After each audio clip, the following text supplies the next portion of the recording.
지난 한 주간도 하나님께서 우리 교회에 너무너무 잘해주셨습니다.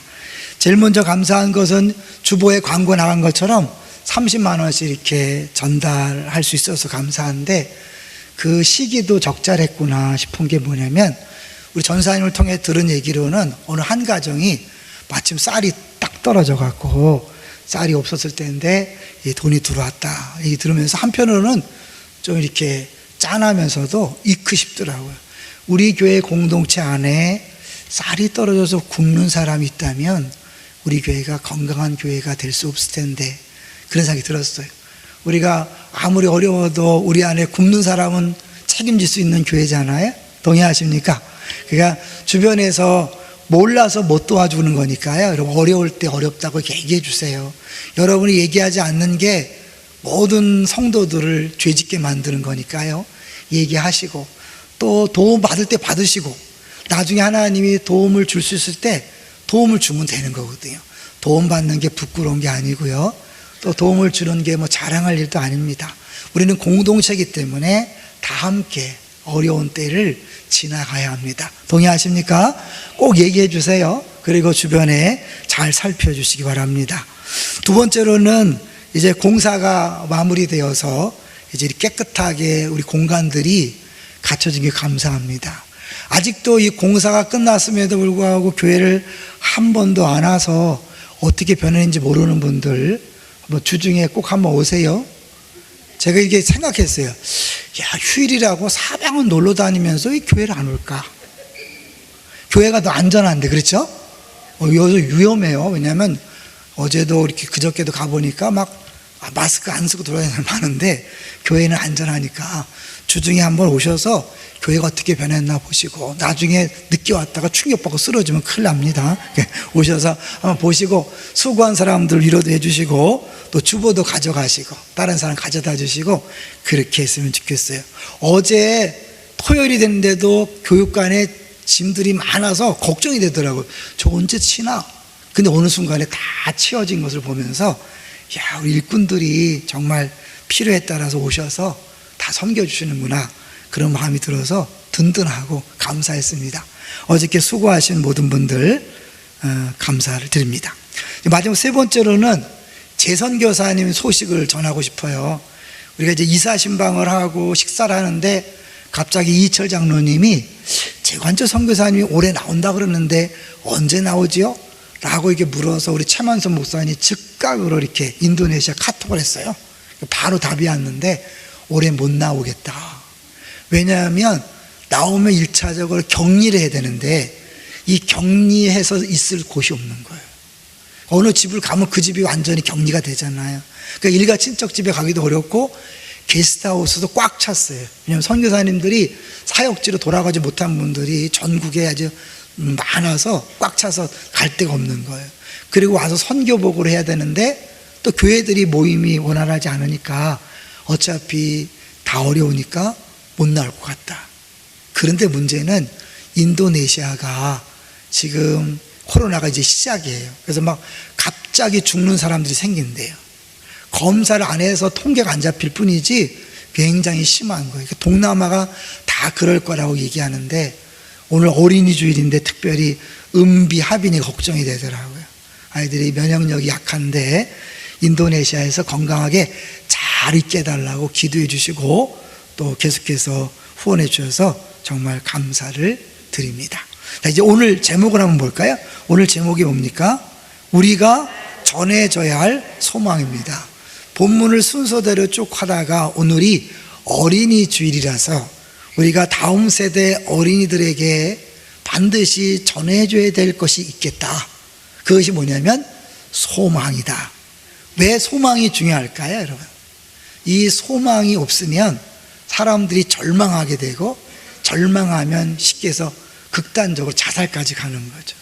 사람들이 뭔가 희망이 있으면 버틸 힘이 있어요. 우리 지난주에 쥐 얘기도 했잖아요. 뭔가 보이면 버틸 힘이 있지만 이 뭐든지 다 끝났다 생각하면 버틸 힘이 없어지고 이제 쓰러지는 거죠. 근데 사실 우리 다음 세대들이 살아갈 세상은 우리보다도 더 만만치 않을 거예요.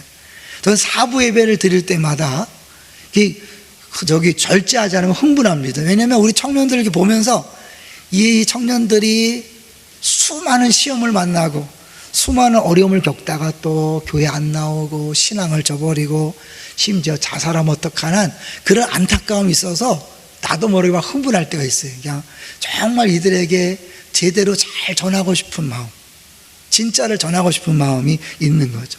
베드로는요, 이 다음 세대, 특별히 핍박받고 환난당하는 성도들에게 소망에 대해서 집중적으로 얘기합니다.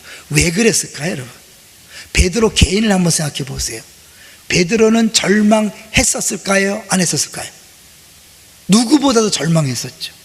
예수님을 3년 반 따라다니다가 예수님 이렇게 십자가에 죽는 모습을 보면서 이제 끝났다 싶은 거죠. 부활을 믿지 않았으니까. 근데 그가 부활하신 예수님을 만난 다음에 인생이 변하고 또 신앙이 변화됐잖아요. 그러니까 이 부활에 대한 소망이 얼마나 중요한가를 깨닫고 이 핍박받는 성도들에게 꼭 필요한 것이 소망이라고 생각해서 산소망이라고 이야기합니다. 한번 볼까요? 산소망. 13절을 볼까요? 그냥 3절, 1장 3절 시작. 우리 주 예수 그리스도의 아버지 하나님을 찬송하리로다. 그의 많으신 긍휼대로 예수 그리스도를 죽은 자 가운데서 부활하게 하심으로 말미암아 우리를 거듭나게 하사 산 소망이 있게 하신다. 이 부활을 통하여 산 소망을 갖게 하셨다는 거예요. 근데 부활이 산 소망은 아니에요. 결론적으로 말씀드리면 이 베드로가 말하는 산 소망은 한마디로 구원이라는 거예요. 그게 뭐냐면 9절을 보세요. 1장 9절 시작. 믿음의 결국 곧 구원의 구원을 받음이라. 그리고 10절에 이 구원에 대해 얘기했잖아요. 그럼 우리는 뭐 예수 믿고 이미 구원받았는데 무슨 구원인가 아시겠지만 우리가 거듭난 것만이 구원이 아니라 구원의 완성이 필요하죠. 구원의 완성은 하나님처럼 거룩하게 되는 것이고 이름하여 성화와 영화의 과정을 거치는 겁니다. 그런데 하나님이 우리들을 이렇게 구원에 이르게 하고 거룩하게 만들고 온전한 구원을 이루기 위해서 하시는 일이 뭐냐면 고난을 준다는 거예요. 무시무시한 시험을 준다는 거예요. 그래서 6절을 보세요. 6절 시작. 그러므로 이제 너희가 이제 여러 가지 시험으로 말미암아 잠깐 근심하게 되지 않을 수 없으나 오히려 크게 기뻐하는도다. 여러 가지 시험이에요. 이거는 영어로 매니폴드라 그러니까 이게 다양한 방식으로 그 고난이요 한 번은 옵니까? 그냥 막 파도처럼 막 계속 옵니까? 계속 와요. 몰아치기 시작하면 막 걷잡을 수 없죠. 그래서 완전히 두 손 두 팔 다 들도록 그렇게 하면서 조금은 버티다가 어느 순간에 해도 너무하다. 지금 하나님 너무한 거 아닙니까? 그래서 좌절하고 절망하게 만드는 것이 많은 시험이거든요. 근데 그럴 때 시험인데도 불구하고 기뻐하라고 합니다. 자, 그러면 먼저 이 베드로 전서가 쓰여졌을 때에 당시의 배경을 이해할 수 있는 영상을 잠깐 먼저 보려고 그래요. 그것이 전부는 아니지만 그러나 우리가 생각하는 것보다 훨씬 더 당시의 성도들에게는 어려움이 있었다. 한번 영상을 같이 보도록 하겠습니다.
무려 3세기, 300년에 걸친 핍박이 계속됩니다.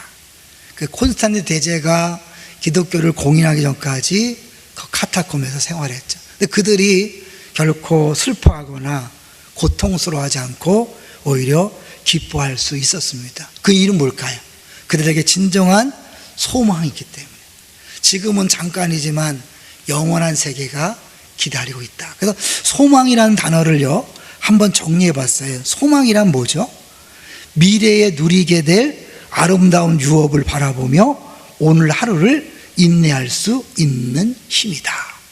미래에 아름다운 유업이 있기 때문에 오늘 하루를 인내할 수 있는 힘이, 한 달, 1년이 아니에요, 여러분. 그냥 내가 미래에 대한 소망이 있는 사람 하루하루씩 버텨가는 거죠. 확실한 소망은 과거에 닷을 내렸다 그래요. 사실 그 과거의 닷은 뭘까요? 예수님이 죽으시고 부활했다. 이것이 이제 과거예요. 확실한 과거. 그것이 우리의 믿음의 뿌리라면 그 믿음으로 말미암아 이제 어떻게? 지금 살아계신 예수님과 함께 사랑을 주고받으면서, 비록 핍박과 환란이 있지만 그 사랑을 주고받으면서 기뻐함으로 견디는 거예요. 미래 오실, 다시 오실 예수님, 그 예수님을 바라보면서 미래를 견디는 소망인 거죠. 그러니까 믿음, 사랑, 소망인 거예요. 확실한 과거에 행하신 하나님의 일을 믿는 믿음을 가지고 지금 주님과 함께 사랑을 나누면서 살다가 다시 오실 그날 완벽한 구원이 이루어져서 더 이상 눈물도 고통도 아픔도 없는 세상을 경험하게 될 거예요. 언제 그날이 올까요? 우리가 알 수 없어요. 하루씩 버티는 건 뭐냐면 도적같이 임한다 그랬으니까 아마 카타콤의 지하 교인들도 어떻게 했어요? 매일 주님 오늘 오실 겁니까? 그렇게 하면서 하루하루씩 버텨나갔을 거예요. 그래서 사실은 이제 기독교인들에게 처음에 했던 것처럼 이 완전한 구원을 이루기 위해서 하나님은 우리에게 고난을 주니까 이 고난은 필수인 거예요. 다음 세대나 초신자들이 묻죠. 왜 예수 믿는데 어려움이 계속됩니까? 언제까지 계속됩니까? 하나님 살아계신 거 맞습니까? 라고 물을 때 고난은 반드시 필요한 거야 라고 먼저 알려주는 게 필요하죠. 근데 그 고난을 우리가 억지로 이 또한 지나가리라 억지로 버티는 게 아니라 눈 감고 청년을 잘 타는 게 아니라 우리는 그 고난 중에 기뻐하는 거예요. 근데 물론 처음부터 기뻐할 수는 없어요. 다 6절을 볼까요? 6절을 보시면 시작. 그러므로 너희가 이제 여러 가지 시험으로 말미암아 잠깐 근심하게 되지 않을 수 없으나 오히려 크게 기뻐하는도다. 아니 우리도 예수 믿는다고요 암에 걸렸는데도 하하 웃는 거 아니에요. 집이 망했는데 막 즐겁다 하는 게 아니에요. 당장에는 근심, 걱정이 몰려올 수 있는 거죠. 그럴 때 믿음이 필요한 거예요. 야, 나는 누구지? 내가 지금 어떤 길을 가고 있는 거지? 나의 앞에는 뭐가 놓여있지? 라는 것들을 생각하면서 어떻게 해요? 다시 소망 가운데 일어서는 거죠. 2절에 보면 우리들을 택하심 받은 사람이라고 얘기합니다. 2절을 한번 같이 읽어볼게요. 2절 시작. 곧 하나님 아버지의 미래하심을 따라 성령이 거룩하게 하심으로 순종함과 예수 그리스도의 핏부림을 얻기 위하여 택하심을 받은 자들에게 편지하노니 은혜와 평강이 너에게 더욱 많을지어다. 택함을 받았다는 거예요. 여러분, 택함 받았다는 건 좋은 일이에요, 나쁜 일이에요? 좋은 일이죠. 근데 택함 받은 순간부터 이제 뭐예요? 죽었다고 복창해야 돼요. 올림픽 대표 선수로 뽑혔어요. 국가대표 뽑혔어요. 좋을까요, 나쁠까요? 뛸 듯이 기쁘죠. 근데 그때부터 이제 어떻게 해요? 올림픽이 열리는 그날까지는 죽을 고생을 하면서 훈련해야 되죠. 일가 친척도 못 만나고 연애도 못하고 그리고 어떻게 해요? 집에도 못 가면서 하는 거죠. 근데 그들이 야, 난 집에도 못 가는 신세, 불쌍한 신생 그렇게 할까요? 아니죠. 태극마크를 볼 때마다 내가 대표 선수야. 이제 반드시 금메달을 따야지. 그러면서 어떻게 매일매일이 신나고 즐겁게 훈련할 수 있을 거예요. 분명히 고난이거든요. 아픔 마찬가지. 우리가 선택받았다는 것, 하나님께서 우리를 완벽한 구원의 존재로 만들기 위해서 선택했다는 순간, 그거는 기쁘지만 동시에 뭐예요? 어려움도 각오해야 돼. 왜냐하면 여러분, 불구덩이에 있는 나무를 내가 잡고 작품 만들기 위해서 꺼낸다고 생각해 보세요. 그냥 놔두면 타서 없어지는 순간, 그냥 없어지면 그만이에요. 꺼내는 순간부터 어떻게 톱으로 막 자르죠. 대패로 밀지요. 끌로 깎지요. 사포로 밀지요. 그냥 제발 좀 날 가만 놔두면 안 됩니까? 이런 하소연할 정도로 여러분을 가만 놔두지 않는 거예요. 다방면으로 여러 가지 시험, 매니폴드로 여러분을 갖가지 사람을 통해, 물질을 통해, 건강을 통해, 교회를 통해, 직장을 통해, 사업장을 통해서 계속 여러분에게 시험을 주는 거예요. 왜? 그렇게 해야 7절, 그렇게 7절 시작. 너의 믿음의 확실함은 불로 연단하여도 없어질 금보다 더 귀하여 예수 그리스도께서 나타나실 때 칭찬과 영광과 존귀를 얻게 할 것이니라. 결국 우리를 금보다 더 귀한 진짜 요새 애들 말도 찐 그리스도를 만들려고 하나님께서 불순물을 제거하는 거예요. 이런 고난이 없으면요 불순물이 제거가 안 돼요.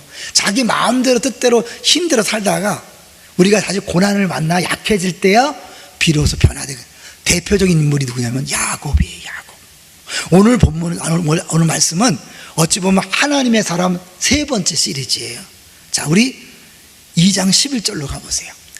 바울뿐만 아니라 베드로도 우리의 신앙생활을 싸움이라고 표현합니다. 자, 2장 11절 시작. 사랑하는 자들아 거류민과 나그네 같은 너희를 권하노니 육체 영혼을 거슬러 싸우는 육체의 정욕을 제어하라.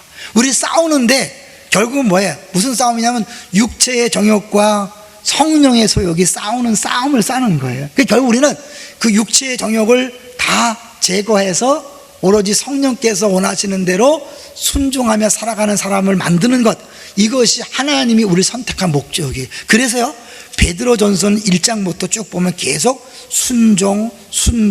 순종을 굉장히 강조합니다. 베드로는 순종의 인물이었습니까? 이상한 인물이었습니까?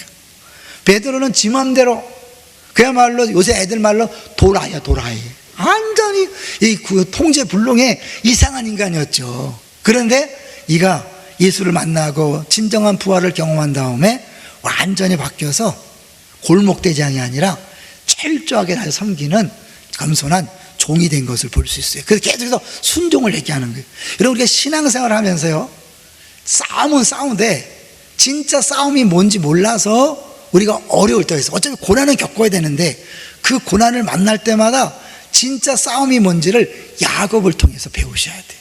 자, 야곱이요 씨름 선수였잖아요. 그죠? 야곱은 태속에 있을 때부터 씨름 선수였어요. 왜요?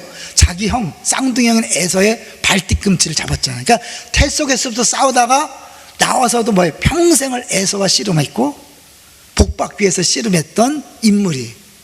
그런데 하나님이 그의 씨름을 바꿔놓기 위해서 마지막 순간에 야복강가에서 찾아오십니다. 뭐 하죠? 천사가 찾아와서 씨름을 겁니다. 근데 그 씨름을 통하여 야곱이 이스라엘로 변화돼요. 근데 원래 야곱은 워낙 씨름 선수니까 늘 모든 인생이 씨름이었기 때문에 그냥 누가 와서 덤벼드니까 밤새도록 싸운 거예요. 여러분, 이 씨름을 뭐 적당히 노는 게 아니잖아요. 여러분, 씨름 선수들 한번 보세요. 그 막 3분만 돼도 막 등치들이 막 되잖아요. 몇 시간 동안을 씨름했다 뭐예요? 완전 기진맥진했어요. 그래도 뭐예요? 얼마나 독한지 끝까지 붙들고 늘어지는 거예요. 그러니까 이 선사가 야, 날이 세려하니 나를 내버려둬라. 왜 날 새면 가야 될까요? 12시가 되면은 떠나야 되는 그 백설공주인가요? 이거 뭐냐면 하나님이기 때문에 하나님의 얼굴을 보면 죽잖아요. 낮에 오지 않으시고 밤에 오신 이유는 뭐예요? 하나님 얼굴을 보면 죽기 때문에 안 보이는 밤에 온 거예요. 날이 새면 얼굴을 보고 죽기 때문에 나를 가게 내버려둬라. 근데 어떻게 해요? 안 내고는 끝까지 더 버티는 거예요. 그러니까 하나님이 그때 환도뼈를 치시죠. 그 전에 치실 수 있었을까 없었을까요? 그 전에도 칠 수 있었겠죠. 근데 하나님께서 마지막까지 기다렸다가 마지막 순간에 환도뼈를 치십니다. 힘이 다 빠진 거예요. 그제서야 갑자기 야곱은요 순간적으로 깨달았어요. 아, 이분이 하나님이고 이분이 힘이 없어서 나에게 준 것이 아니라 나를 위해서 하셨구나. 그래서 그 순간에 야곱을 버리고 이스라엘로 변화된 역사를 하는 거예요. 그건 뭐냐면 그 전까지는 싸우다가 그 순간부터 붙잡는 거예요. 이런 잘 생각하시죠. 신앙생활은 싸우는 게 아니에요. 붙잡는 거예요. 누구를? 주님을. 근데 우리는 신앙생활을 하나님과 싸우는 싸움을 하는 거예요. 그게 어떤 게 싸움이냐면 좀 어려워. 하나님 이게 뭡니까? 하나님 살아계시다면 이럴 수 있습니까? 고난과 아픔 앞에서 하나님 원망하고 불평하는 게 하나님과 싸우는 거예요. 그리고 하나님 우리 집에 이건 주셔야 합니다. 우리 애는 이 대학이 가야 합니다. 우리에게 돈 얼마 주셔야 합니다. 이렇게 끊임없이 자기의 만족을 위해 하나님 앞에 울부짖고 하나님 떼쓰는 거, 이게 바로 하나님과 싸우는 거예요. 야곱 인생이 그거 있잖아요. 자기가 그 복을 차지하기 위해서 형도 속이고 아버지도 속이고 외삼촌 속임 받으면서 뭐 끊임없는 인생의 고난을 경험한 거예요. 근데 못 깨달았어요. 근데 하나님 먼저 찾아와서 씨름을 걸면서 그의 환도뼈를 딱 치고 약하게 만드는 순간 깨닫는, 고난의 유익이 온 거예요.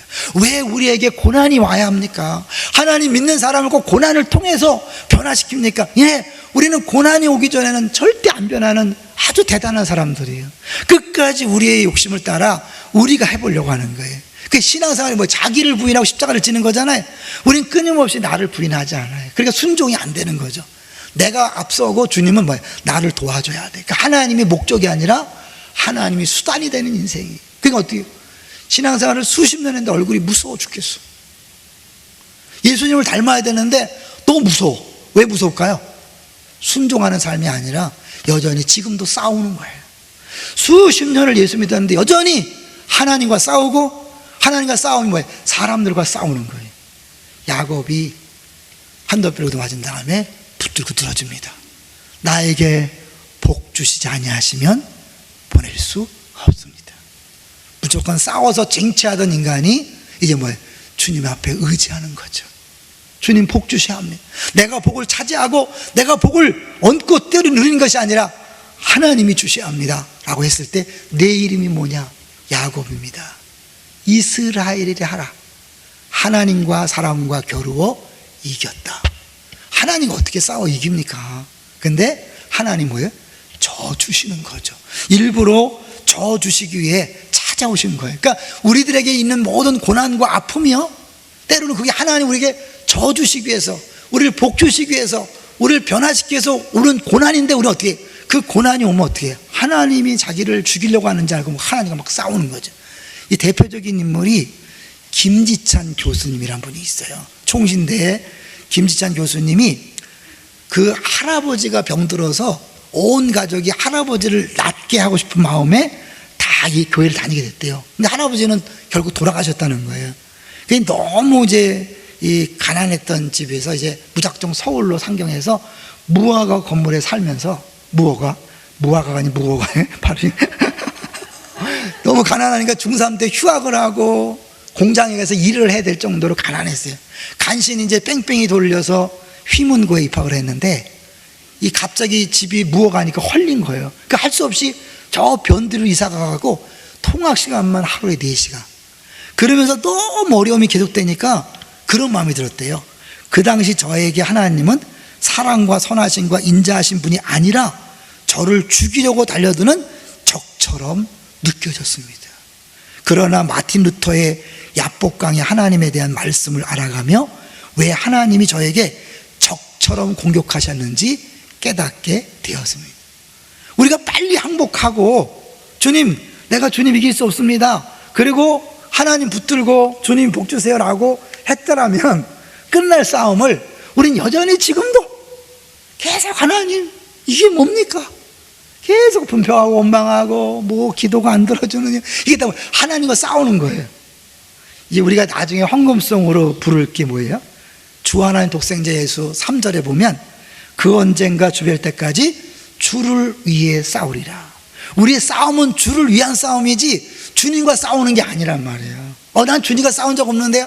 아니, 여러분이 막 불평하고 원망하고 막 낙심하고 좌절하고 하나님 이게 뭡니까? 이럴 수는 없는 거지요. 이게 다 하나님과 싸우는 거예요. 그리고 하나님 왜 우리 가정에 돈을 안 줍니까? 왜 우리 자녀 이렇게 여러분이 따지고 하는 거예요. 다 하나님과 싸우는 거예요. 그러니까 그것이 어떻게 막 부부끼리 싸우고 부모와 자녀 간에 싸우고 교회에서 싸우는 게 뭐예요? 결국 하나님 앞에서 하나님을 위해 싸우는 게 아니라 하나님과 싸우다 보니까 그 인간관계에서 나오는 거죠. 사실 베드로전서에 보면요, 순종을 계속 얘기하는데 그 순종의 범위가요 어마어마해요. 한번 잠깐 볼까요? 제일 2장 18절을 먼저 보세요. 2장 18절. 이 베드로가 편지를 쓸 당시 사람들은 로마의 지배를 받으며 핍박을 당해서 카타콤에 있으면서 동시에 어떻게 해요? 18절 시작. 사환들아 범사에 두려워함으로 주인들에게 순종하되 선하고 관용하는 자들에게만 아니라 또한 까다로운 자들에게도 그리하라. 우리는 정말 상대방이 잘해주면 나 순종하겠지만 워낙 비인격적으로 나오니까 나도 억지로 뭐 돈 때문에 다니긴 하지만 마음으로 하지 않는 거죠. 그럴 수 있죠? 그거는 성경적으로 옳지 않다는 거예요. 그런데 이게 3장으로 가보시면 아내들에게 또 얘기합니다. 아내들 듣기 싫은 소리가 나와요. 3장 1절 시작. 아내들아 이와 같이 자기 남편에게 순종하라. 아이씨, 이런 말 이거 뺐으면 좋겠죠? 그럼 남편들은 뭐지? 남편들 7절 3장 7절 시작. 남편들아 이와 같이 지식을 따라 너희 아내와 동거하고 그를 더 연약한 그릇이요 또 생명의 은혜를 함께 이어받을 자로 알아 귀히 여기라. 이는 너희 기도가 막히지 아니하게 하려 함이라. 순종이라는 표현을 쓰지 않았지만 뭐예요? 아내에게 사랑하고 아내 말을 들어주는 거예요. 똑같아요. 그래서 에베소서에 보면 바울이 뭐예요? 피차 복종하라.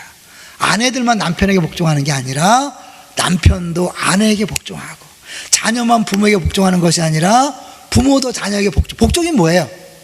해달라는 대로 하는 거잖아요. 듣기 싫은 잔소리를 들어주는 거잖아요.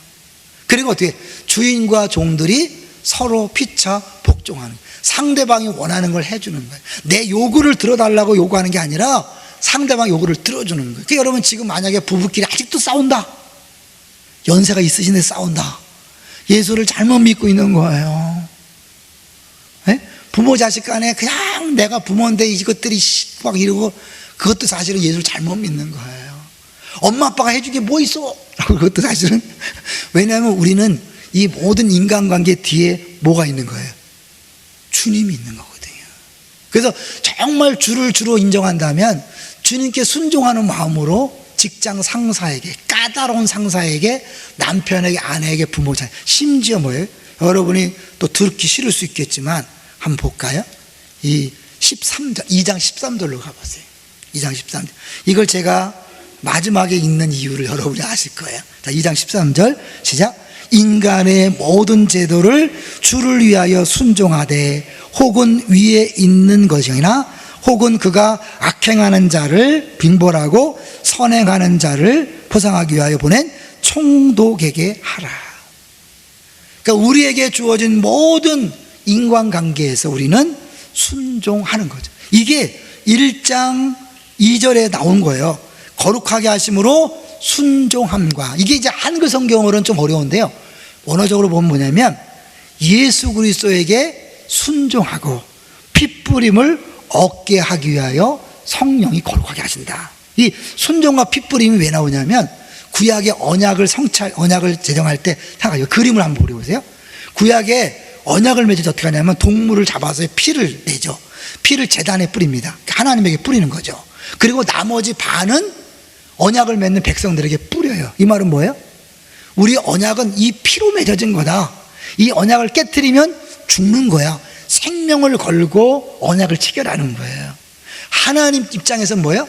내가 너를 책임지고 하나님으로서 보호하고 지키고 끝까지 영원히 너를 돌볼 것이다. 이게 하나님 입장에서 언약이에요. 우리 입장에서 언약은 뭐예요? 하나님을 하나님으로 왕으로 인정해 드리는 거죠. 어떻게 하는 거예요? 순종하는 거죠. 그분을 주인으로 왕으로 인정하는 것이 순종. 그러니까 순종과 핏부림이 나오는 이유가 거기 있는 거죠. 그러니까 결국 우리가 신약시대에도 구원을 받은 게 뭐예요? 예수 그리스도의 피로 구원받은 거잖아요. 결국 예수 그리스도의 피로 핏부림 받은 것이고, 그건 결국 뭐냐, 우리가 주님과 언약을 맺어서 이제 주님을 섬기는 마음으로 집에서는 남편을 아내에게 순종하고 또 자녀에게, 부모에게, 교회에서. 그런 의미에서 여러분이 목사님에게 순종해야죠. 근데 목사에게만 순종하는 게 아니에요. 저도 여러분에게 순종하는 거예요. 성도들의 말에 요구를 들어주는 거예요. 저는 그래서 사실은 우리 장로님들, 안수 집사님들한테 가능한 한 권세를 주고, 권위를 주고, 책임을 주고 하게 하고 그렇게 하는 거죠. 나름대로 저는 성경적으로 가고 있는 거죠. 이것이 진정한 구원인데, 여러분 사람이 남의 말 듣는 거 좋아해요, 싫어요? 싫어요. 우리 큰 습셀에 김모시 목사님이 있어요. 본인은 너무 사모님하고 다른 거예요. 그냥 본인은 막 불을 꺼야 되는데 사모님이 늘 불을 킨대요. 그게 안 된다는 거야. 그냥 안 되는 거 어쩔 수 없다 인정한다는 거야. 그러면 지도 안 되는데 왜 나한테 잔소리를 하냐는 거야. 70이 넘으시고 그러신데도 여전히 이게 인간이에요. 괜찮아요. 충분한 게 아니죠, 그죠? 저는 안 그래요. 우리 아내가 맞는 소리 하지 마. 저거까지 이렇게 얘기해야 되나? 사람은 싫은 거예요. 애들이 공부하려고 하다가 공부해. 그러면 싫잖아요. 사람은 철저하게 자기중심이기 때문에 누구 말을 듣는 걸 싫어해요. 동의하시나요? 근데 이거를 바꾸는 작업이 뭐냐면, 하나님께서 야곱을 다루시는 것처럼 찾아오셔서 씨름하고, 그리고 어떻게 해요? 결정적으로 판도표를 쳐서 무기력하게 만드는 거예요. 약해져야 사람은요 변합니다. 돈을 믿고 살던 사람이 돈이 없어지면 힘이 쭉 빠져요. 얼마나 순한 양이 되는지 몰라요. 막 직장에서 사업장 폼 잡던 사람이 그게 없어지잖아요. 굉장히 순한 양이 돼요. 물론 좀 지나면 또 다른 거 갖고 난리치지만, 그죠? 여러분 보세요. 막 사람이 자기가 믿고 의지하던 것이 없어지는 순간요 순한 양이 되어서 그때 이제 달라지는 거예요. 이게 어쩔 수 없어요. 하나님이 우리를 다루시는 방법이. 그런데 하나님이 십자가 그렇잖아요. 우리 십자가 고난은 나쁜 거 생각하지만 십자가 자체가 우리를 구원하는 통로였고, 그것이 결국 하나님께 영광이 되는 길이었기 때문에 주님은 이 기독교인에게 고난을 허락하시는 거예요. 여러분 잘못이 아니에요. 나쁜 게 아니에요. 그러니까 다음 세대 자녀들이 왜 예수 믿는데 힘들어요? 왜 엄마는 예수 믿는데 이렇게 힘들어? 왜 우리 집은 이렇게 맨날 힘들어? 3세기 동안 하나님이 카타콤에서 지내도록 허락하셨어요. 하나님이 안 계셔서 안 끝나는 게 아니에요. 하나님 뭔가 계획이 있는 거예요. 뜻이 있는 거예요. 그래서 사실 이 베드로전서를요 전체적으로 한번 정리해 보면, 하나님께서 4가지 이유로 인해서 이제 그 사람들에게 그걸 하고 있어요. 4가지 이유로 이 고난을 주고 고난 속에서 기뻐하게 만들어요. 4가지. 첫 번째, 이 고난 중에도 어떻게 기뻐하냐면, 우리 소망이 있는데, 소망은 뭐예요? 미래잖아요. 지금 시험 이 끝이 아니라 너머에 영원한 세계가 있음을 바라보게 하는 거예요. 예수님도 어떻게 해요? 앞에 기쁨을 위하여 십자가를 참았다 그러잖아요. 우리가 앞을 이게 참을 수 있는 건 뭐냐면 앞에 기쁨이 있기 때문에 그런 거예요. 지금은 잠깐이, 지금 내가 이 사람한테 져주고 손해보고 양보하고 순종해 주는 거, 이 사람은 이제 이게 끝이잖아요. 이게 잠깐이고 영원히 있으니까 우리 뭐예요? 기꺼이 내가 참아줄 수 있다는 거죠. 자, 두 번째는 뭐냐면, 이 기쁨이 고난을 통해서 더 강화된다. 우리 기쁨을 주려고 고난을 주는 거예요. 환난은 인내는 연단 소망이죠. 이건 뭐냐면 이제 어려운 일 당하면 기대하는 거죠. 김은진 목사님 많은 어려움 당한다면 어려움 있을 때마다 뭔가 좋은 거 주시려고 이런 얘기를 고백을 많이 하셨어요. 꼭 좋은 거 주시기 전에 꼭 어려움이 있더라는 거예요. 본인이 목회하다 보니까. 그렇기 때문에 이제 어려움이 오면 힘들지만 기대할 수 있다는 거예요. 여러분 이런 거예요. 사실 우리가 고난을 겪해서 반복적으로 경험하면서 이제 뭐예요? 고난을 흔들리는 게 아니에요. 그래, 이번에도 뭔가 있겠지. 옛날엔 고난은 막 벌벌 떨고 막 큰일 났다 그러는데 어느 순간부터 그 소리 안 하고 힘들지만 그래, 조금 견디고 버티고 있으면 뭔가 있을 거야. 그래서 어떻게 해요? 우리 안에서 고난 중에도 기뻐하고 끝난 뒤에 하나님은 역시 그런 분이야 이러면서, 그죠? 기대대로 해줬어 이렇게 되는 거예요. 세 번째는 뭐냐면, 하나님이 고난을 끝내는 것이 아니라 이 고난을 통해 우리에게 복을 주려고 준비하는 거죠. 이제 그게 이제 오늘 우리가 읽었던 본문 중에 보면 이 7절에 주님께 나타나실 때 뭐예요? 칭찬과 영광과 존귀를 얻게 할 것이니라. 올림픽 선수들이 1년 동안 2년 동안 죽도록 고생하다가 금메달을 따면 어떻게 해요? 평생 금메달 선수잖아요. 그러니까 하나님께서 우리에게 고난을 주시고 고난을 끝나는 것이 아니라 고난을 통하여 복을 준비했다가 상급을 준비했다가 주면서 뭐예요? 영원토록. 한번 생각해 보세요. 영원토록 내가 그때 그 고난을 참고 했더니 하나님이 이렇게 영광을 주셨어. 자랑할 수 있는 거죠. 마지막 네 번째 뭐냐면 이 모든 것들이 우리에게도 영광이지만 하나님께도 영광을 돌리는 일이다. 내가 남편에게 참아주는 게 이게 신앙생활에 무슨 의미가 있나? 내가 직장에서 저 못된 상사를 참아주는 게 무슨 의미가 있는가? 차라리 내가 헐헐 날아서 주의를 마음껏 하면 좋지 않을까? 우리 그래서 들잖아요. 아니라는 거예요. 여러분이 지금 정말 못된 그 사람을 참아주고 용납하는 것이 하나님의 살아계심을 보여 영광을 돌리는 거죠. 그래서 이제 베드로는 뭐라고 하냐면 소망에 관한 이유를 묻는 사람들에게 대답할 걸 준비하라는 거예요. 자, 3장 13절, 14절, 15절만 할게요. 15절. 3장 15절만 읽을게요. 시작. 너희 마음에 그리스도를 주로 삼아 거룩하게 하고 너희 속에 있는 소망에 관한 이유를 묻는 자에게는 대답할 것을 항상 준비하되 온유와 두려움을 하라. 여러분, 질문해야 답을 하지. 그럼 뭐 평범한 사람한테 질문하겠어요? 지나나 똑같은데 질문하겠어요? 아니에요. 뭔가 달라, 이 인간이. 나 같으면 성질 내고 그냥 박차고 나갈 것 같은데, 싸울 텐데, 성질 낼 텐데 막 참고 뭐 되레 웃고 손해봤으니까 막 두 대를 때려줘야 되는데 오히려 그를 위해서 희생하고. 이 인간이 미쳤나? 그러면서 묻는 거죠. 왜 그렇게 살아? 아, 우리는 있어. 그게 뭔데? 이럴 때 우리가 뭐야? 대답해 주는 거죠. 우리는 여기가 전부가 아니라는 걸 알고 있어. 엄마 뱃속에서 10달 지나고 나면 그게 아니라 밖에 나와서 100년을 살잖아. 이 땅에서 100년은 그게 끝이 아니야. 영원한 세계가 준비되고 기다리고 있어. 그렇기 때문에 우리 여기서 참아줄 수 있는 거고 용서할 수 있는 거고 기꺼이 양보할 수 있는 거예요. 버티고 견디는 게 이런 거예요. 참을 수 없는 사람, 용납할 수 없는 사람, 이해할 수 없는 사람을 내가 끝까지 참아주고 기다려주고, 그게 버티는, 그게 싸움인 거죠. 막 싸워서 변화시키고 싸워 쫓아내는 게 아니지. 예전에 우리 특세 때 안산에 있는 목사님들을 모셔서 특세한 적이 있어요. 그중에 안산에 어떤 목사님이 오셔서 그런 얘기를 했어요. 어느 날 안수 집사님이 찾아와서 자기가 지방으로 전문 가게 됐는데 너무 안타깝다고, 목사님을 가까이서 더 섬겨드려야 되는데 떠나서 안타깝다고. 목사님은 속으로 네가 떠나는 게 도와주는 거다. 왜냐하면 너무 힘들게 했는데 본인은 모르는 거예요. 여러분. 그래, 사람이요, 자기는 교회를 위해서 한다고 해. 목사님을 너무 힘들게 하는지 모르고. 이 사람이 그런 거야. 잘 됐다 싶었대요. 웬걸 얼마 있다가 더 센 생각이 찾아와서 자기를 했더라고요. 그러면서 뭐냐면 이게 내가 마음에 안 든다고 갔으면 좋겠다 그런 게 아니래. 그런데 마침 내가 설교를 준비하는데 지난 금요일에 또 모일 때 우리 김인주 목사님 그 뭐 수십 년 동안 얼마나 많은 사람을 대했어요. 아, 저 인간은 정말 없었으면 좋겠다. 그런데 절대 안 간대. 그런 마음을 품고 있다고는 절대 안 간대요. 근데 그냥 사랑해야지, 하나님께 내게 맡겨도 영원이지 하고 그렇게 이제 받아들이면 그 사람이 변하든지 스스로 떠나든지 둘 중에 하나래요. 근데 내가 막 저 인간 막 밉다 그러면 절대 안 떠나요. 여러분 마찬가지예요.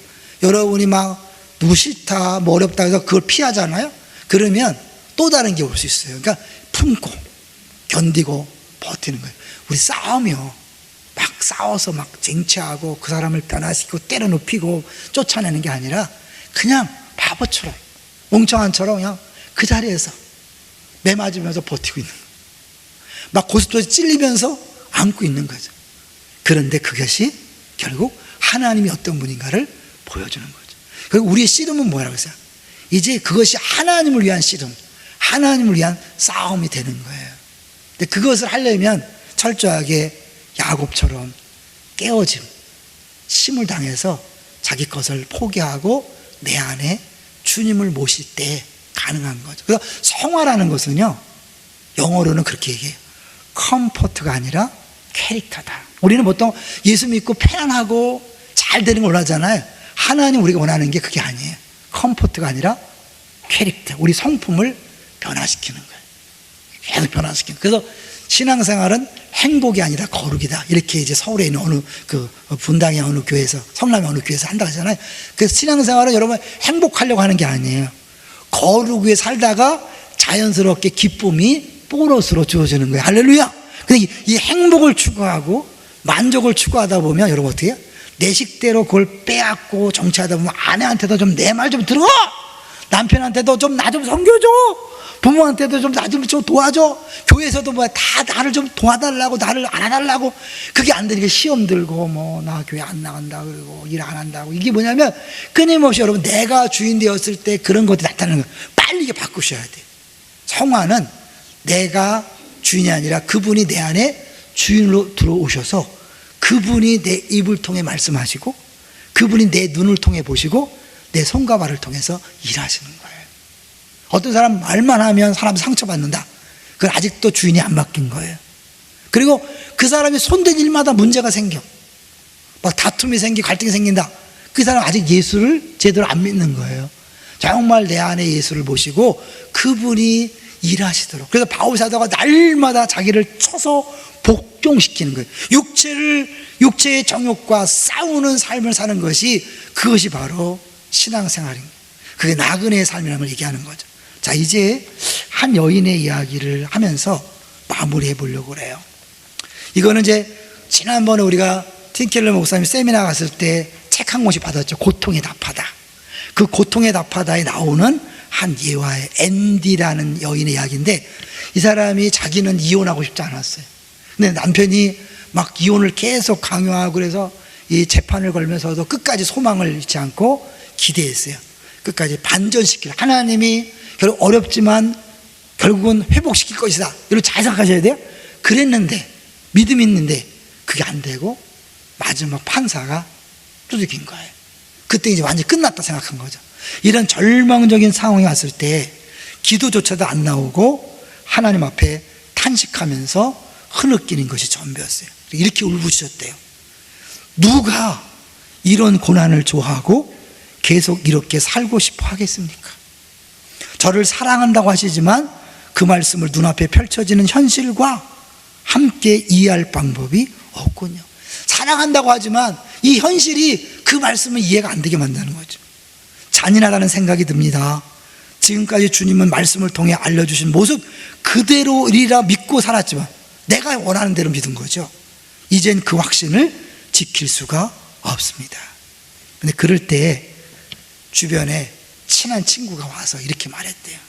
앤디, 지금은 성경 강제 급식이 필요한 때야. 너무 재미난 말이에요. 성경 강제 급식. 여러분, 우리가 어렵잖아. 성경 볼 마음 있어요? 싫죠. 성경도 싫고 기도도 싫고 예배도 싫고 다 싫어. 이거 싫어. 아무도 오지 마 이러잖아요. 왜? 사실은 이 우울증에 걸려버리면 심각한 게, 우울증에 걸려서 더 사람을 만나야 되는데 다 싫다는 거예요.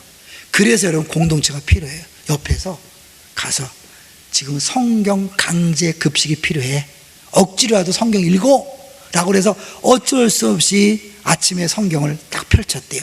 근데 신기하게 시편 말씀이 눈에 딱 들어왔는데, 권세는 하나님의 것이요 한결같은 사랑도 주님의 것이다. 근데 그 말씀이 가슴에 딱 들어오는 순간 갑자기 이 각성제처럼 가물가물 희미해져 가던 마음이 막 깨어나고 고통스러운 두려움과 의심이 사라지는 경험을 하게 돼요. 이게 순간이에요. 은혜라는 게 그런 거예요. 내가 막 돌을 닦아서 열심히 노력해서 편안해야지 잊어버려, 이게 아니라 정말 가슴으로 주님의 화상이 딱 느껴지면 달라지는 거예요. 저는 이제 최근에 한국의 상황을 보면서요, 성경을 보는 눈과 목회를 좀 새롭게 하게 됐어요. 왜냐하면 자꾸 말씀을 잘 가르쳐 봐야 때로는 소용이 없는 것 같아요.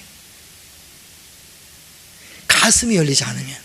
그걸 어떻게 하냐면, 여러분 계속 얘기하지만 우리 한국이 좁은 땅덩어리에 뭐 좌파다 우파다 나눠져 있잖아요. 근데 똑같은 사건이죠. 물이 이렇게 있어요. 좌파는 우파는 어떻게 다르게 해석해. 머리가 아니야. 머리가, 이 머리는 사실은요 왜곡돼요. 이 가슴이 이건 좋은 거야, 그럼 다 좋게 해석해. 이건 나쁜 거야, 그럼 다 다 나쁘게 해석하는 거예요. 이해되시죠? 여러분, 우리 한국 현실을 보면서 신앙생활을 한번 생각해 보세요. 내가 정말 주님을 사랑하고 주님이 날 사랑한다는 걸 믿으면 그 다음에 다 좋게 해석이 되는 거예요. 이게 안 되면요, 좋은 것도 그렇게 안 보여요. 이해되시죠? 그리고 이 여인이 마음속에 하나님 말씀이 딱 들어오면서 가슴이 달라진 거죠. 하나님이 나를 사랑하시며 아주 가까운 데 계신다고 말씀하시는 듯 했다. 나는 곧바로 안정을 되찾았다. 말씀을 눈앞에 펼쳐진 삶의 국면과 딱 일치시킬 수는 없었지만, 이게 말씀과 이게 해석이 안 돼. 여전히 해석이 안 돼. 그렇지만 이제 문제가 안 되는 거 아시겠죠? 이 마음이 해결되면 머리를 해석이 안 돼도 괜찮아요. 그건 아무 문제가 되지 않았다. 전날 밤 깨어진 마음으로 침상 곁에 무릎을 꿇었을 때는 하나님이 나를 버리셨다는 느낌이 들 정도로 절망적이어서 그분의 한결같은 사랑에 감사를 품을 수가 없었다. 그런데 이제 그 어느 때보다도 주님이 가까이 계시는 것을 알 수 있었다. 순간에 순간 손가락에서 반지를 빼냈다. 마음에서 기도가 솟아났다. 잘 들어보세요. 세상 남편에게 주었던 마음을 이제 주님께 드리길 원합니다. 주님만이 제 온 마음을 드릴 가치가 있는 분입니다. 세상을 떠나는 날까지 제 마음은 주님의 것입니다. 확실하게 이혼이 결정될 때까지는 자기의 기대감 속에서 여전히 주님보다는 남편이 가득 찼었는데, 절망하고 나니까 이제 뭐예요? 그 빈 마음에 정말 주님을 주인으로 모시는 거예요. 여기 이 남편의 대신에 자녀가 들어갈 수 있어요. 돈이 들어갈 수 있어요. 건강이 들어갈 수 있어요. 내가 생각했던 생각, 성공과 의미가 들어갈 수 있는 거예요. 여러분, 그걸 붙잡고 있는 나는 절대로 주님이 들어갈 자리가 없어요. 야곱이 어떻게 끊임없이 자기가 복을 위해 씨름했어요. 근데 환도뼈를 딱 치는 순간 이분이 복이구나, 이분이 진짜네, 이분만 있으면 되는데 라는 걸 느낀 거예요. 그걸 몰랄 땐 딴 데 가서 막 그 복주머니를 채우려고 애를 썼어요. 채워졌나요? 안 채워졌단 말이에요. 근데 이분이 복인 줄 알고 그분을 붙드는 순간 달라진 거예요. 이 여인이 고통과 어려움 중에 결국 진짜 주님을 만난 거죠. 그토록 엄청난 상실을 겪은 마음에서 어떻게 그처럼 사랑으로 오지 않은 고백이 나올 수 있었는지, 그리고 그분을 유일한 소망으로 삼을 수 있었는지 모르겠다. 모든 지각에 뛰어난 하나님의 평강, 다만 내 안에서 수많은 것들이 죽어가는 속에서도 새로이 살아나는 산소망이죠. 살아나는 무언가가 있었다는 게 유일한 설명이 될 것이다. 지금 현실은 안 그렇지만 뭔가 미래의 산소망, 연약하고 혼란스럽고 가난한 마음으로 드릴 것 하나 없이 주님 앞에 나왔을 때 끊임없이 밀려오는 사랑을 경험하면서 나는 완전히 달라졌다. 마음이 열리니까 그전에는 다 찼던 것 같은 하나님의 사랑이 몰려오는 거예요. 무슨 일이 나는지 정확하게 설명할 수는 없다. 할 수 있는 것이라고는 결국 기도뿐이라는 사실만 분명했다. 오늘 밤에 주님께 드린 약속을 늘 기억할 수 있게 새 반지 하나를 준비하겠다고 생각했어요. 저녁에 자면서. 근데 이 다음이 우리 하나님 음성 듣기 배웠죠. 이 사건이 벌어지는 거예요. 다음날 아침 일주일에 한 번씩 모이는 기도 모임에 갔어요. 근데 그게 평상시처럼 뭐 기도 제목 내는 게 아니라 일단 침묵 기도로 각자가 이제 기도하는 걸 시작하는데, 눈을 감고 기도하는데 갑자기 그 모임 지체 하나가 자기 앞에 와서 무릎을 꿇더니 자신이 끼고 있던 반지를 빼서 주더랍니다. 그리고 이렇게 말했대요. 하나님이 이것을 전해주길 원하신다는 느낌이 들었어요. 당신을 지극히 사랑하셔서 세상 끝날까지 약혼자로 함께 하신다는 뜻을 알려주길 원하시는 것 같아요. 주님이 지켜주실 거예요. 절대로 떠나거나 버리지 않으실 거예요. 당신과 영원히 함께 하십니다. 반지 얘기를 하지도 않았어요. 마음으로 생각만 했는데 하나님이 한 지체의 마음을 감동해서 그 반지를 빼줌으로 말미암아 하나님이 반지를 줬다고 느끼는 거예요. 반지를 누가 줍니까? 아무한테나 반지 줍니까? 아니죠. 반지를 준다는 건 뭐예요? 너와 나가 묶였다는 거잖아요. 이 제목이 영원히 나에게 헌신하신 하나님이에요. 그 자매를 통해 반지를 끼워줌으로 내가 너한테 묶였어, 내가 너를 사랑해, 난 너밖에 없어. 그런 거잖아요. 이 여인이 그날 이후로 반지를 얼마나 자주 들여다보는지 모른다고 합니다. 그때마다 자기 속에 있던 두려움이 가라앉고 외로움이 사라졌으며 괴로움이 누그러졌다는 거예요. 볼 때마다. 왜? 사랑이 확인되니까. 나도 반지, 하나님 반지 줬으면 좋겠다. 여러분, 우리에게는 반지보다 더 확실한 게 주어졌죠? 뭐예요? 십자가와 부활. 이미 예수님이 나를 위해 죽으신 거잖아요. 그 십자가가 나를 위한 십자가잖아요. 그렇죠? 믿습니까?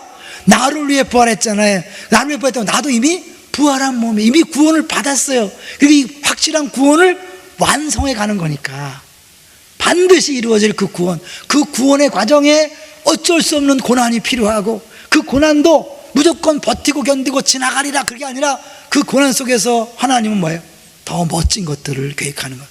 야곱이 이스라엘로 변했던 그 기쁨, 여인이 반지의 선물 받고 이제 뭐예요? 볼 때마다 또 용기가 생기고 소망이 생기는 그 기쁨, 이런 것들이 우리 인생에서 한 번이 아니라 수없이 계속해서 일어나게 되는 거예요. 여러분이 고난을 당하면 당할수록 그 고난 때마다 이런 역사가 있을 줄로 믿습니다. 내가 그냥 이 고난을 알고 막 미치겠다 그러고 죽겠다 그러고 그리고 다 필요 없어 그리고 아무것도 안 하고 혼자 입을 뒤집어 쓰고 있는 동안 이거를 경험 못 하는데, 주변의 공동체가 강제 성경 급식 그리고 기도 모임 이런 데 끌었을 때 여러분 가세요. 거기서 주님이 기다리고 있다가 이미 여러분이 고난 속에 씨름을 시작한 그분이 결정적으로 여러분에게 주실 거예요. 시간이 갔지만 환도뼈 얘기하고 마칠게요. 왜 환도뼈를 쳤을까요? 팔도 있고 머리도 있고 막 목돌미들인데 왜 환도뼈를 쳤을까요? 큰 의미가 있죠. 성경의 창세기에 보면 환도뼈가 두 군데 나옵니다. 하나는 아브라함이 이삭의 아내를 맞이하기 위해서 종을 보낼 때 환도뼈 놓고 맹세해라. 그리고 야곱이 죽을 때 요셉에게 자기 환도뼈 놓고 맹세하라 그래요. 이건 뭐냐면 맹세의 확실성을 위해서 네 자손을 걸고 한다는 거예요. 자손을 걸고. 그게 이제 환도뼈는 원래 남자 성기의 완곡한 표현이랍니다. 그러니까 후손을 상징하는 거예요. 그러면 결국 야곱이 환도뼈를 쳤다는 건 나중에 너의 후손 중에 하나를 칠 것이다. 누굴까요? 십자가상에서 채찍에 맞음으로 고난 당함으로 우리가 나음을 입었다. 그래서 베드로는 이 뒤에 보면 예수님 채찍에 맞음으로 나음을 입었다는 이야기를 해요. 예수님이 십자가상에서 야곱이 되어 환도뼈에 침을 당하고 약해져서 십자가에 죽으심으로 궁극적으로 하나님의 구원을 이루신 거죠. 그럼 우리에게는 구원은 확실합니다. 이 확실한 구원을 해주는 고난 속에서 낙심하고 좌절하지 마시고 산소만 가운데 힘있게 이겨내시고 그렇게 사는 모습을 통하여 자녀들에게 날 봐라, 엄마 봐, 아빠 봐, 고난이 전부가 아니야. 엄마가 버티는 거 봤지? 아빠가 버티는 거 봤지? 너도 어렵고 힘들 때 자살이 아니야. 포기하지 마라. 너의 고난은 필요해서 주신 것이고 유익해서 주신 것이고 반드시 칭찬과 영광과 존귀가 있을 것이다. 할렐루야. 이렇게 삶으로 말로 전하는 우리 모두가 되시기를 주의 이름으로 축원합니다.